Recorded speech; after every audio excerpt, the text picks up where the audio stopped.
Hello there, I'm Miranda Gretton, and this is Take a Moment with NCH&C, the show where we talk to you and your colleagues about experiences that affect you. Listen on your drive between patients or in your downtime, whenever you get the chance to take a moment. Hi, I'm Andrea. I'm a community learning disability nurse, newly qualified. I work for the City team in County Hall. So you've come on today to talk about a subject that I don't think many people will be aware of, and that is preceptorship. So Andrea, can you tell me a bit about what preceptorship actually is? So, Preceptorship is a program that I've been given a workbook to go through as a guide of what I need to do to keep me on target. And I'll put learning opportunities, learning outcomes, my learning needs, and then I'll go and work towards that during the first 6 to 12 months of my new post with NCH&C, which actually helps me to find out other people's learning roles. So, like social workers, occupational therapists, physiotherapy, people in our team, so we can all work together and support each other. So how is this different to if you get a job and you start working? So, for me, being newly qualified, this is like a transition from student to nurse. So, I'm not just thrown in the deep end. I have protected time to work on this.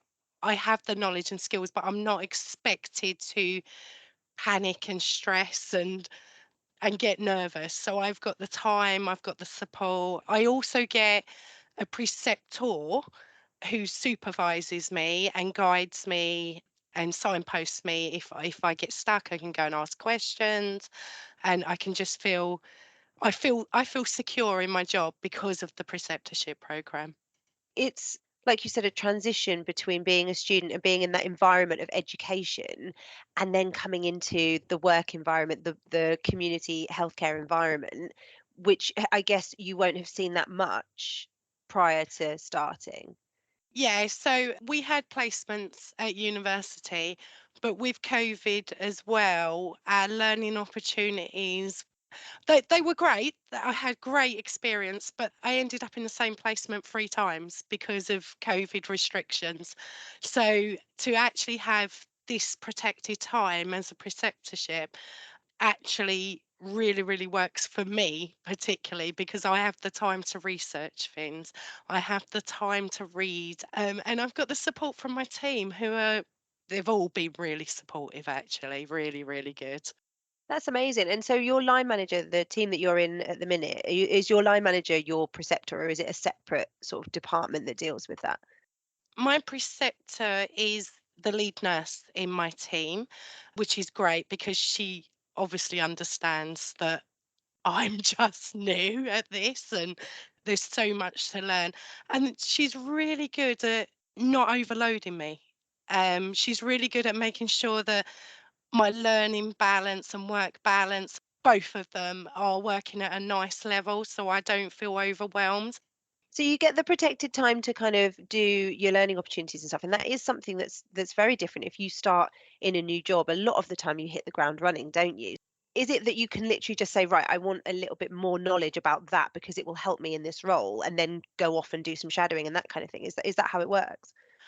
Yeah, so it does, but I have a monthly preceptorship meeting with my preceptor, and we will discuss in that meeting once a month what my learning outcomes are, if I'm achieving what my goals were from the previous month. If not, it's up to 12 months for me as a newly qualified nurse, my preceptorship. So I have the time. So if I can't get the shadowing opportunity in the first month, second month, I can then proceed up to the year. And so I've got the time to shadow and get to learn other people. Some of my objectives are to read about the Care Act and the Mental Capacity Act and things like that. Freeing up time to do those really important kind of fundamental bits that maybe get pushed to one side when you're treating patients because you don't have time to do them. So having that protected time, it would only help you in your development.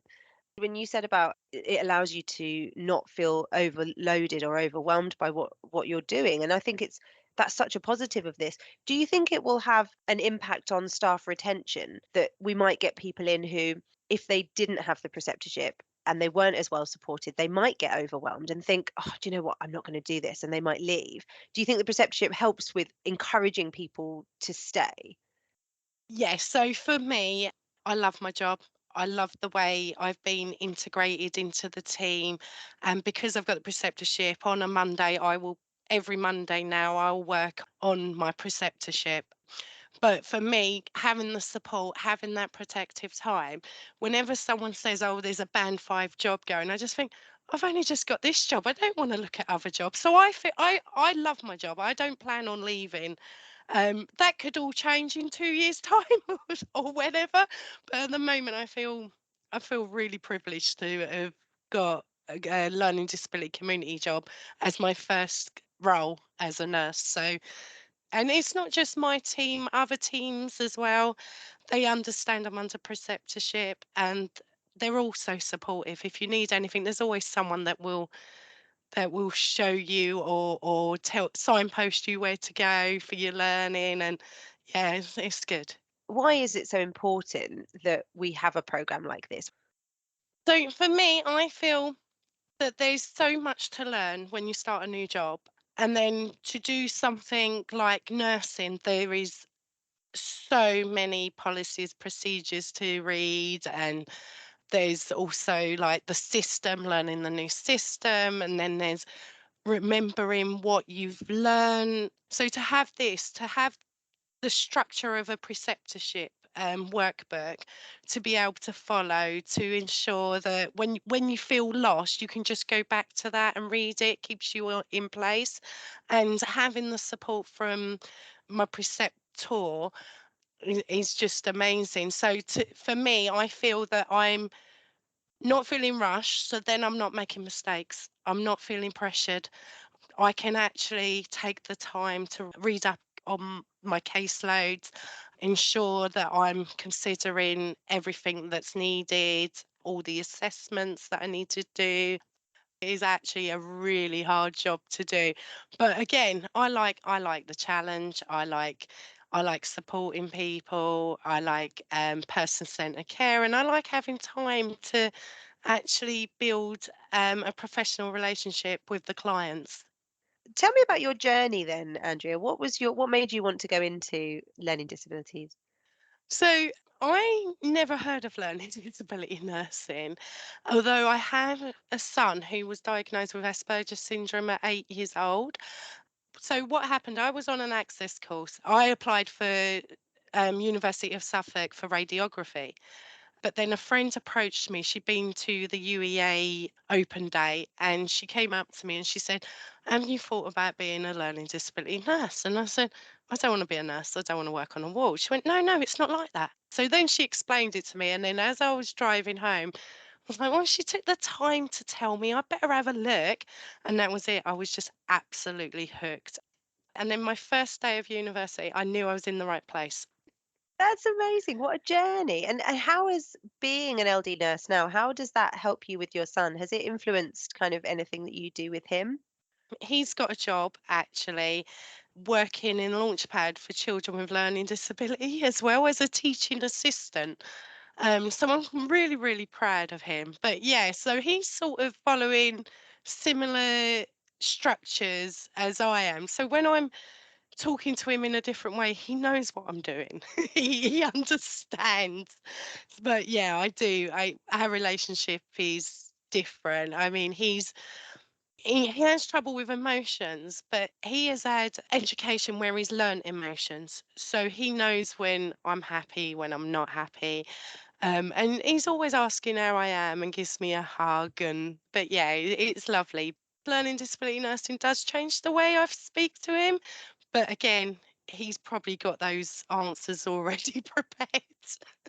Oh, But I love that there's a link though between your profession and your home life, because I think, so often we try and leave our job at the door. And actually, it's really nice to hear sometimes that you don't want to, that, you love your job, and your son has a learning disability, and it's your worlds are linked. And actually, that's great. everyone told me he wouldn't be able to go to university, he wouldn't be able to hold a job down. He's done both of those. I couldn't be more proud of him, but I'm sort of like, sometimes when we have conversation, we're talking about learning disability, I do think, does he know more than me? Even though I've done the 3-year degree and he hasn't, but you do sort of go, oh, does he know more than me? Is he learning a different path? Because with learning disability nursing as well, it really depends on what clients, what caseload you've got. So it can take you down a completely different path to somebody else who's on preceptorship as well. They'll be learning one thing, I'll be learning another thing. And yet that's when all that supervision and support is really welcomed, because I might come across something I've never seen before. Then I can speak to somebody and say, do you know anything about this? And then that sort of support me. I found out during university that I've got ADHD, which answers why I talk like this, all excited, all bubbly. And they sort of do a 2-hour assessment for an hour assessment for a rough assessment just to see. And then they said, yep, ADHD, dyslexia, dyspraxia. So I was like, yeah, so that's how I got diagnosed. I knew about dyspraxia. I didn't really know I had it, but I knew I walked into things, fall over and things like that. So I've got no coordination. But with ADHD, I think that's the one that was the shocker, really, and the dyslexia. But at first I was like, no, that's not true. They got that wrong. Surely they got that wrong, but they hadn't. I noticed things a lot now. Like what? Like what? So when I'm writing, although I can spell fine, I think it's because of ADHD as well. I think I've wrote stuff. So I'm writing fast and my mind's going faster. And I'll write extra words down, like I'll write they. Um, when I'm doing a G, I might write a Y, but I know I'm doing it as I'm doing it. So things like that. But it's minor, really minor things. But then if I read back my work, sometimes I haven't finished the sentence and I go, what does that mean? It's like, but I think that's more because I was doing assignments and then I noticed that that don't make sense. What was I trying to say? Then I have to read a few paragraph back and go, oh, that's what I meant to say. So, So did it affect your course then? no, because they gave me all the support I needed. And while you're waiting to be assessed, you can ask for a yellow sticker and apply it, even though you haven't actually been assessed. And you can say, I am waiting for an assessment. You put a little note, I'm waiting for an assessment. Please accept the yellow sticker. I'm waiting for an assessment for dyslexia or whatever your learning thing was. And they were fantastic. The university was so supportive. I had student support, but because I was dyslexic, because I'd been diagnosed or assessed by then, um, that I could speak to the person who understood about dyslexia to help me with my assignments. So I do the work and they just sort of give you feedback when they read it and go, right, this is not there. And they see things that I'm not going to spot because I'm dyslexic. When they first assessed me and said that I've got ADHD, I was like, oh my God, I'm never going to be able to work like in as a nurse. And you sort of like, you go, oh my God, how am Yeah, I you're going to like, do what does that? this mean for me? Exactly. But then I was quite controlled actually. Like, so when I'm in the office, I get so excited, but that might be because of COVID. It might be because it's a new job. It might be because I haven't seen anyone.